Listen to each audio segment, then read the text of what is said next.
خرافات ہمارے محلوں میں آئے، اس سے نکالو۔ اللہ کا عذاب آتا ہے، اللہ کی رحمتیں روٹ جاتی ہیں۔ ایک بار ہم بدل لیے تو مولا کریم اپنی رحمتوں کے سائبان فرما دے گا ہم پر، اور بس ہماری تمنا یہی ہے۔ اللہ کریم کی بارگاہ میں دعا ہے، قدیر و جبار خدا کہنے سننے سے زیادہ ہمیں عمل کی توفیق عطا فرما۔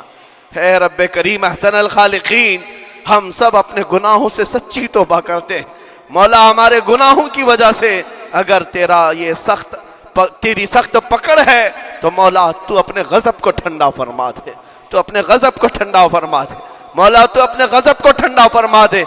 اے کریم خدا، تیرے حبیب کی امت تڑپ رہی ہے، اور ہر جگہ مولا ظلم و ستم کا نشانہ ان غریب مظلوموں کو بنایا جا رہا ہے جن کے پاس ایک وقت کا کھانا بھی باقی نہیں رہا۔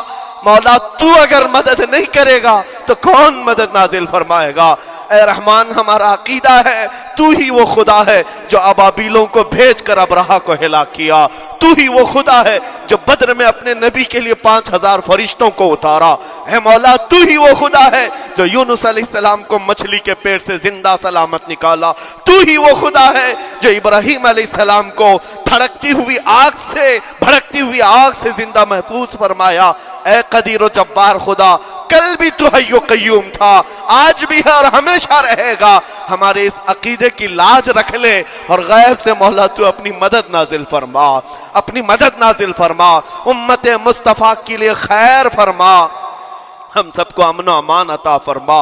اے رب کریم، ان ظالموں کو کیفر کردار تک پہنچا دے، مظلوموں کو مولا امن کی سانس عطا فرما۔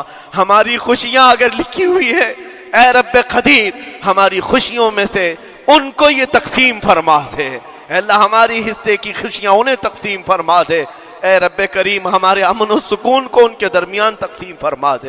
اے اللہ، ان بلکتی ہوئی ماؤں کی آوازیں ہماری نیندیں اڑا چکی ہیں مولا، ان بچوں کے زخمی چہرے مولا بار بار ہماری آنکھوں کو ترساتے ہیں مولا۔ کب تک یہ تیری آزمائش ہوگی، کب تک یہ امتحان ہوگا؟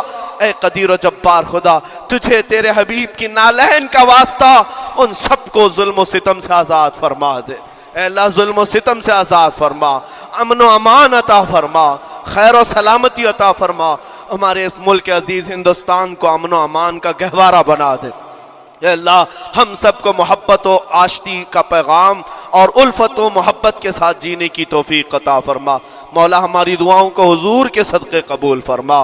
وصلی اللہ تعالی علی خیر خلقہ محمد وآلہ واصحابہ اجمعین، وآخر دعوانا الحمد للہ۔